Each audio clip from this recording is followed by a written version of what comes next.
Meridian commerce classes में मैं कुलदीप जंगीर आपका स्वागत करता हूं। आज हम देखेंगे valuation of stock and inventory. Stock और इन्वेंट्री के वैल्यूएशंस के लिए सबसे पहले देखना है अपने को लेवल्स ऑफ स्टॉक। स्टॉक में कितने लेवल होते हैं, सबसे पहले अपने को लेवल देखना है। लेवल देखो स्टॉक में होते हैं, नॉर्मल बिहेवियर में चेक करें तो होते हैं, सबसे पहले होता है reorder level,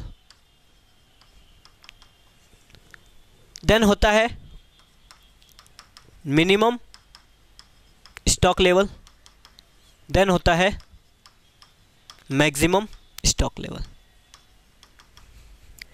reorder level, minimum stock level और मैक्सिमम स्टॉक लेवल। इन्वेंट्री के लिए ये 3 लेवल होते हैं। रीऑर्डर लेवल मीन्स होता है कि कंपनी एक लेवल पे आने के बाद में वापस ऑर्डर करती है, वो लेवल होता है reorder level.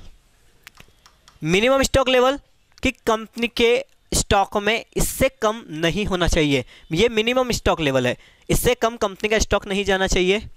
Maximum stock level कि कंपनी के पास में ज़्यादा से ज़्यादा इतना ही स्टॉक होना चाहिए, इससे ज़्यादा स्टॉक नहीं होना चाहिए, वो लेवल कहलाता है मैक्सिमम स्टॉक लेवल। इनकी कैलकुलेशन कैसे करते हैं, इनके लिए फॉर्मूले दिए हुए हैं। फॉर्मूला है maximum consumption into maximum reorder period, ये इसका फॉर्मूला है। रीऑर्डर लेवल का फॉर्मूला क्या है, maximum consumption into maximum reorder period, ये फॉर्मूला है। क्वेश्चन में 2 मैक्सिमम गिवन होंगे, याद कैसे रखना है अपने को, क्वेश्चन में 2 मैक्सिमम गिवन होंगे, दोनों को आपस में मल्टीप्लाई कर देना है, तो उससे क्या आएगा, रीऑर्डर लेवल आ जाएगा। मैक्सिमम इनटू मैक्सिमम, ये तो है रीऑर्डर लेवल। अब आपको कैलकुलेट करना है मिनिमम स्टॉक लेवल। इसका फॉर्मूला क्या है मिनिमम स्टॉक लेवल का, reorder level minus normal into normal. Question में 2 ही नॉर्मल होंगे, दोनों यहाँ पे लाके रख देना है, normal into normal, normal consumption into normal reorder period, ये अपने को यहाँ पे रखना है। Reorder level minus normal into normal. और मैक्सिमम स्टॉक लेवल का फॉर्मूला होता है reorder level plus reorder quantity minus minimum consumption into minimum reorder period.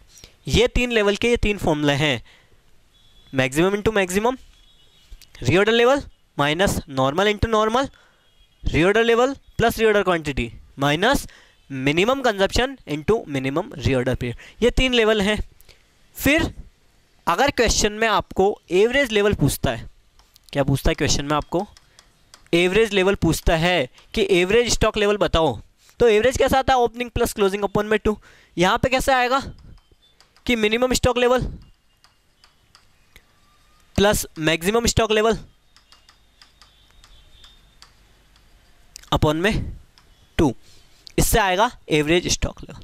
Okay, ये तो है एवरेज स्टॉक लेवल। फिर इन लेवल्स में आपको बताया गया है, ये रीऑर्डर लेवल है, ये मिनिमम स्टॉक लेवल है, ये मैक्सिमम स्टॉक लेवल है। ये रीऑर्डर लेवल क्या बताता है कि कितना आपको इस लेवल पे आने के बाद में ऑर्डर करना है, लेकिन आपको कितना ऑर्डर करना है, आपको कितना ऑर्डर करना है इसकी जानकारी देगा EOQ। इसकी फुल फॉर्म होती है इकोनॉमिक ऑर्डर क्वांटिटी, कि आप हिंदी में बोलते हैं इसे आर्थिक आदेश मात्रा। आपको नंबर ऑफ क्वांटिटी कितनी ऑर्डर करनी है, आपको संख्या में कितना आदेश देना है, इसका फॉर्मूला होता है √2CO अपॉन UI। C का मीन्स होता है एनुअल कंजप्शन,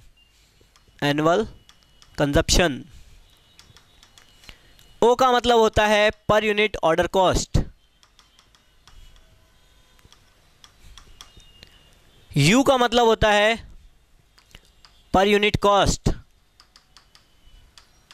और I का मतलब होता है इन्वेंट्री कैरिंग कॉस्ट, इन्वेंट्री या कैरिंग कॉस्ट। ये होता है EOQ का means, √2CO upon UI। COUI annual consumption, ordering cost, unit cost और इन्वेंट्री और कैरिंग कॉस्ट, इसका मीन्स होता है EOQ।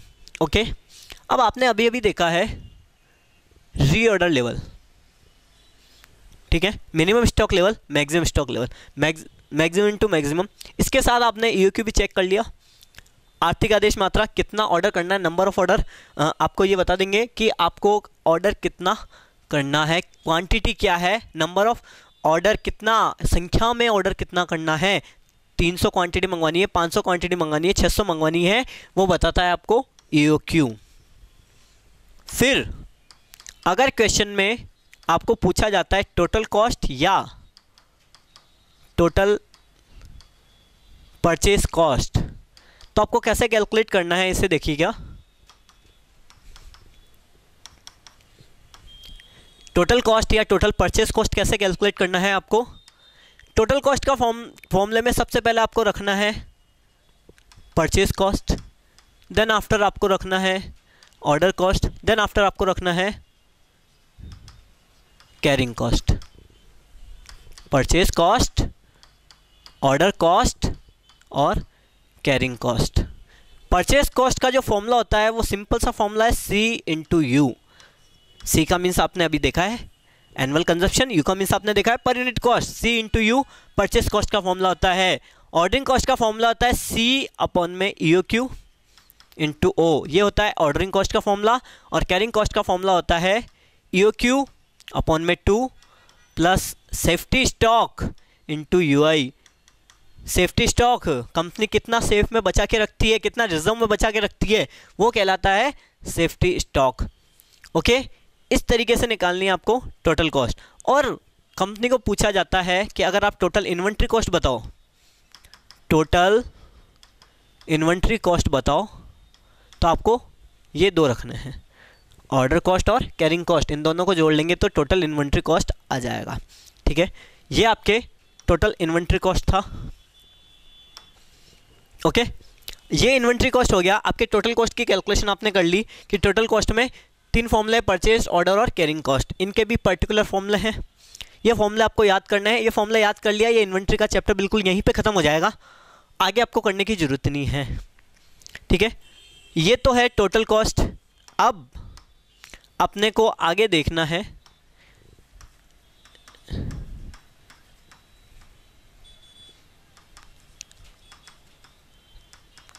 Stock analysis. Stock analysis की कैलकुलेशन, स्टॉक रहते का विश्लेषण किस तरीके से करते हैं। अलग अलग कंपनी अलग अलग जगह पे स्टॉक एनालिसिस करती है, स्टॉक को किस तरीके से रखती है। तो स्टॉक एनालिसिस करना, स्टॉक को रखने की जो क्रिया होती है वो किस तरीके से होती है, इसमें कुछ मेथड बताए हुए हैं। फर्स्ट मेथड बताया हुआ है आपको ABC, always better control. ABC, always better control. ABC analysis है। आप लोग भी ABC एनालिसिस फॉलो करते हो कि आपको मार्केट में आपको शादी में जाना है, तो आप कुछ ड्रेसेस तो क्या करते हो, बेस्ट रखते हो अपने पास में कि हाँ ये ड्रेसेस है, ये शादी में जाने के लिए ही है, ये घूमने जाने के लिए, बाहर आने जाने के लिए कुछ ड्रेसेस रखते हो, उसे बोलते हैं A क्वालिटी का गुड्स। ठीक है, बेस्ट गुड्स जिसे आप बोलते हो। B एवरेज, जो रूटीन वर्क में पहनना है आपको, B quality average, routine work में जो आप पहनते हो वो रूटीन वर्क, B क्वालिटी का गुड्स। C क्वालिटी का गुड्स क्या कहलाएगा, कंट्रोल। C क्वालिटी का गुड्स कहलाएगा कि आप जिसे कि हाँ अब मम्मी कह रही है, घर वाले कह रहे हैं तो ही पहनेंगे उस ड्रेस को, वरना यूज़ में नहीं लेंगे। A बेस्ट क्वालिटी का गुड्स, ऐसा रॉ मटेरियल, ऐसा स्टॉक जो आते ही निकल जाएगा, बेस्ट क्वालिटी। B एवरेज है। और C जैसे नॉर्मली से कह सकते हैं कि हाँ अब अगर कोई ऊपर से आपके प्रेशर डालेगा तो इसका यूज़ लेना है, अदरवाइज यूज़ नहीं लेना है। ये होता है ABC, जिसे कह सकते हैं कि आप 30% इसमें रॉ मटेरियल मिलाओ, आपको आउटपुट मिलेगा 70%, कि हाँ एक बार पहनने में मज़ा ज़्यादा आएगा। 30% output, 30% input, output 70%। B quality का गुड्स कहता है कि 50% आउटपुट लगाओ, इनपुट लगाओ, आपको 50% आउटपुट मिलेगा, एवरेज प्रोडक्शन। और C क्वालिटी का जो गुड्स है वो क्या कहेगा कि 70% इनपुट लगाओ तो भी आपका आउटपुट होगा 30%। इस परसेंटेज बेस से भी अपन ABC एनालिसिस को समझ सकते हैं।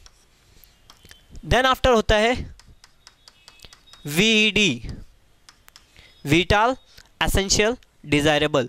वी मीन्स इसके बिना काम नहीं चलेगा। विटाल,